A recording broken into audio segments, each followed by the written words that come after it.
সেন্টেন্সে নিশ্চয়ই ছিল, নিশ্চয়ই ছিল, নিশ্চয়ই ছিল, নিশ্চয়ই ছিল। মানে hello everyone, welcome back to our SPM English class and today as usual প্রত্যেক দিনের মতো একটা স্পোকেনের ক্লাস আজও আমি নিয়ে চলে এসেছি। আজকের আমরা যে স্পোকেনের ক্লাস এক্সপ্লেন করব সেটা হলো নিশ্চয়ই ছিল। কোনো জায়গায় কোনো কিছু নিশ্চয়ই ছিল বোঝাতে। যেমন তোমার বাড়ির সামনে একটা নিশ্চয়ই একটা পুকুর ছিল, তোমার পকেটে নিশ্চয়ই কিছু টাকা ছিল। এই টপিকটা বইয়ের মধ্যে নিশ্চয়ই ছিল। তাহলে নিশ্চয়ই ছিল কোনো জায়গায় কোনো কিছু বা কোনো ব্যক্তি, তখন আমরা কি ধরনের ইংরেজি বলবো, এই ধরনের বাংলাতে। So let's continue. আর অবশ্যই করে আমি বলবো এই টপিকটা দেখার পরে যদি ভালো লাগে, আশা করি ভালো লাগবে, আর অবশ্যই করে ছোট্ট লাইক আর কমেন্ট করতে ভুলো না, আমাকে মোটিভেট করার জন্য এবং এনকারেজ করার জন্য। So let's continue. Look at the board. আমরা এখানে কিছু সেন্টেন্স রেখেছি এবং এ টু জেড এক্সপ্লেন করব। প্রত্যেকটা সেন্টেন্সে আমরা দেখতে পাবো নিশ্চয়ই ছিল।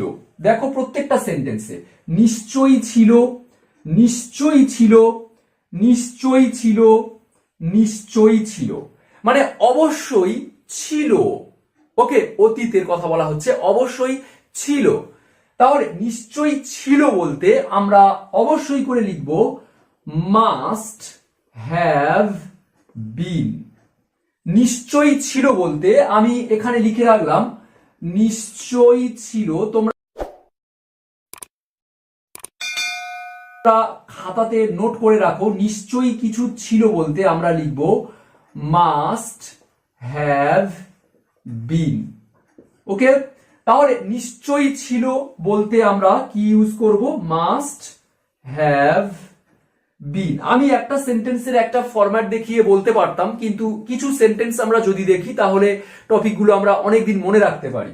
সো নিশ্চয়ই ছিল বলতে আমরা এখানে লিখে রাখবো মাস্ট হ্যাভ বিন। এই সেন্টেন্স গুলো ছাড়াও তোমরা নিজেরাও ট্রাই করতে পারো অন্য কোনো সেন্টেন্স নিয়ে। নিশ্চয়ই ছিল বলতে আমরা বলবো মাস্ট হ্যাভ বিন। তাহলে ফরম্যাটের এই ফ্রেজটা অনুযায়ী নিশ্চয়ই ছিল বলতে আমরা মাস্ট হ্যাভ বিন প্রত্যেকটাতে বসিয়েছি। এবারে প্রশ্ন হলো নিশ্চয়ই ছিল, কিন্তু কি ছিল নিশ্চয়ই? আমরা দেখতে পাচ্ছি পেনটি ছিল, এখানে দেখতে পাচ্ছি কিছু ছেলে ছিল, এখানে দেখতে পাচ্ছি একটি সাপ ছিল, এখানে বইটি ছিল। তাহলে কোন জিনিসটা ছিল বা কোন ব্যক্তি বা জিনিস যেটা হোক না কেন মাস্ট হ্যাভ বিন এর পরে আমরা বসাবো। তাহলে পেনটি আমরা বলবো দা পেন। কিছু ছেলে আমরা বলবো সাম boys.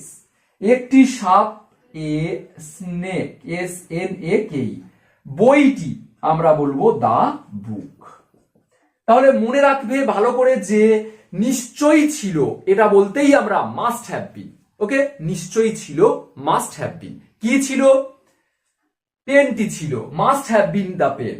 Must have been some boys, must have been a snake, must have been the book. এইভাবে বারবার প্র্যাকটিস করো, বলা প্র্যাকটিস করতে হবে। সো আমি একটা ফরম্যাট দেখিয়ে দিলে তোমরা পারবে। জাস্ট আমি একটু সময় নিয়ে কেন বলছি, এগুলো তোমরা নিজেরা এইভাবে এই ভিডিওটা অর্থাৎ এই টপিকটা দেখতে দেখতে নিজেরাই প্র্যাকটিস করো এইভাবে বলা, যে নিশ্চয়ই পেনটি ছিল, must have been the pen. নিশ্চয়ই কিছু ছেলে ছিল, must have been some boys. নিশ্চয়ই একটি সাপ ছিল, must have been a snake. নিশ্চয়ই বইটি ছিল, must have been the book. Clear? এবারে প্রশ্ন হলো কোথায় ছিল? নিশ্চয়ই ছিল এই পেনটি কোথায়? তাহলে আমরা পাচ্ছি তোমার ব্যাগে ছিল, পাচ্ছি। তাহলে আমরা লিখবো তোমার ব্যাগের মধ্যে in your bag, in your bag. Clear? তাহলে আমরা কোথায় ছিল সেই জায়গার নামটা বসাচ্ছি শেষে। এখানে কিছু ছেলে কোথায় ছিল? মাঠে। তাহলে আমরা বলবো in the field, in the field, মাঠে। এখানে একটি সাপ ছিল নিশ্চয়ই, কোথায় ছিল? পুকুরে। আমরা বলবো ইন দা পন্ড, পুকুরে ইন দা পন্ড, মাঠে ইন দা ফিল্ড, আকাশে ইন দা স্কাই। ওকে, তারপরে আছে ব্যাগে ইন দা ব্যাগ, বক্সে ইন দা বক্স। কিন্তু এই সেন্টেন্সটা দেখো, বক্সের ওপরে ছিল। বইটি কোথায় ছিল? বক্সের ওপরে। সো আমরা বলবো on the box, full stop. এবারে সেন্টেন্সটা কিন্তু ক্লিয়ার হলো না। এই সেন্টেন্সের একটা জিনিস মিস্টেক হয়ে গেল, সেটা হলো এই সেন্টেন্সের মাস্ট হ্যাভ বিন এটা তো ভার্ব, কিন্তু এর সাবজেক্ট কোথায়? তাহলে এর আগে একটা ভিডিওতে এবং অনেক ভিডিওতে আমি বলেছিলাম যে কোন সেন্টেন্সের যখন কোনো সাবজেক্ট না থাকে তখন আমরা সাবজেক্ট হিসাবে একটা ওয়ার্ড ব্যবহার করি যেটাকে আমরা ইন্ট্রোডাক্টরি সাবজেক্ট বলি, সেটা হলো দেয়ার। সেটা হলো দেয়ার। আমরা দেয়ারটা কেন বেছে নিলাম? কারণ দেয়ার মানে হলো সেখানে। তাহলে এটাই মনে রাখবে, কোন জায়গায় কিছু আছে ছিল বোঝাতে আমরা দেয়ার দিয়ে শুরু করব, কারণ সেই সেন্টেন্সের সাবজেক্ট নেই। তাহলে প্রত্যেকটা সেন্টেন্সে আমরা দেয়ার দিয়ে সেন্টেন্সগুলো শুরু করব, অর্থাৎ দেয়ারটা এখানে ইন্ট্রোডাক্টরি সাবজেক্ট হিসাবে ব্যবহার হলো। ক্লিয়ার?